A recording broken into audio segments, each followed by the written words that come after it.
What is up everyone? Welcome back to our channel. This tutorial will guide you through the process of re-rolling your account in Pokémon TCG Pocket. Re-rolling allows you to maximize your initial card pools, ensuring you start with a strong deck. This is particularly useful for new players who want the best possible start in the game. If your account is already logged in, tap the three horizontal lines at the bottom right of the screen to open a Profile tab.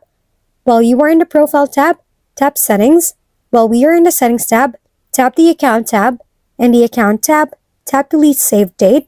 The pop-up notification appears where it says Delete Save Data. To confirm, tap Delete. The pop-up notification appeared again. Just tap the Delete button again. Now that you delete your data, you just have to create a new one. Start the game. Now check the 2 agreements to go to the next one. From here, just check Don't Agree on the 3 agreement. After that, tap OK. Now that we are in the Create Save Date section, since you deleted your data in Pokémon TCG, let's tap Create New Save Date. Now make sure that you tap Not Now until you are satisfied with your Pokémon cards. Re-rolling in Pokémon TCG Pocket can significantly enhance your starting experience. By following the steps, you can ensure that your first account gives you a competitive edge.